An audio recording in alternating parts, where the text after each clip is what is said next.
ഒരു മൊബൈൽ എങ്ങനെ ഉണ്ടാക്കുന്നു? മൊബൈൽ നമ്മൾ മനുഷ്യൻ്റെ ബുദ്ധിയിൽ നിന്ന് വന്നിട്ട് ഉണ്ടാക്കുന്ന.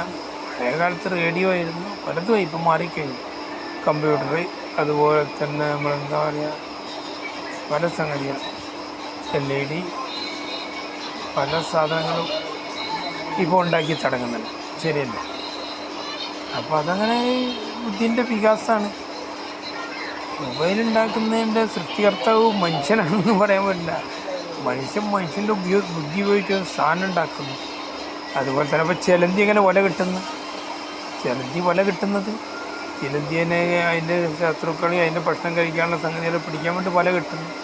പരുന്തൊക്കെ കൂടുകളുണ്ടാക്കുന്നു. കാക്കയൊക്കെ ഓരോന്നും ഓരോ മാളങ്ങളുണ്ടാക്കുന്നു.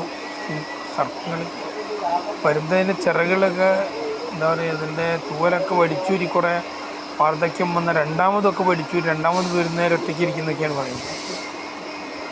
പരുന്തൊക്കെ പ്രതിസന്ധികളെ അതിജീവിച്ച് കാറ്റും മഴയും വരും മുന്നോട്ട് പോകുന്നു പറയാം.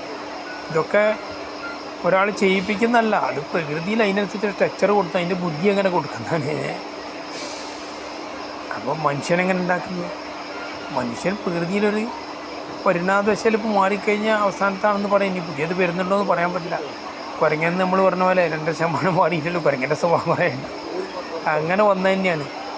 ബാക്കി കാര്യങ്ങളൊക്കെ പിന്നത്തെ വശങ്ങൾ.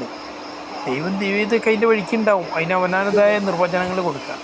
പക്ഷേ അങ്ങനെയൊക്കെയാണെന്നുണ്ടെങ്കിൽ ഇപ്പോൾ ഇതാ 1,00,000 ആളെന്ന് സൃഷ്ടിച്ചു, 1,00,000 ആളെന്ന് സൃഷ്ടിച്ചു, 90,000 ആൾക്കാരും മരിച്ചു. അങ്ങനെ കണക്കുണ്ട് കൈകൊണ്ടുണ്ടാക്കിയിട്ട് അങ്ങനെ സൃഷ്ടിക്കാൻ 1,00,000 ആൾക്കാർ. അതാ കുറച്ച് ഇത്ര മീനുകളെ ഇന്ന് പിടിച്ചു പോയി. ഇങ്ങനെ കണക്കുകളുണ്ടോ? ഇതൊന്നുമില്ല. ഇവിടെ പ്രകൃതിയിൽ ഓരോ ജീവികൾ ജീവിച്ചു പോകുന്നു. അതിൽ വിശേഷ ബുദ്ധിയുള്ള മനുഷ്യനും ജീവിക്കുന്നു.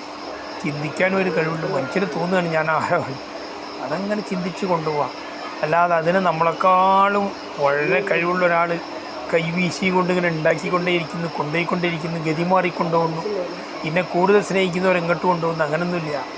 മനുഷ്യനും പോയിക്കൊണ്ടേയിരിക്കുന്നു, പ്രകൃതി അതിൻ്റെ യൂണിവേഴ്സിൽ പോയിക്കൊണ്ടേയിരിക്കുന്നു. മൊബൈൽ മനുഷ്യനുണ്ടാക്കുന്നു, കിളികൾ പലതും ഉണ്ടാക്കുന്നു, പല ജീവികളും പലതും എന്തൊക്കെയോ അത്ഭുതങ്ങളുണ്ട്. അപ്പോൾ നമുക്കും ആ യൂണിവേഴ്സിൽ കൂടെ സഞ്ചരിച്ചു കൊണ്ടേയിരിക്കാം. പ്രകൃതിയുടെ ഒരു എന്താണ് ആ യാത്ര, പ്രകൃതിയുടെ യൂണിവേഴ്സൽ പ്രിൻസിപ്പിളിൽ നമ്മളും അങ്ങനെ പോയിക്കൊണ്ടേയിരിക്കാം.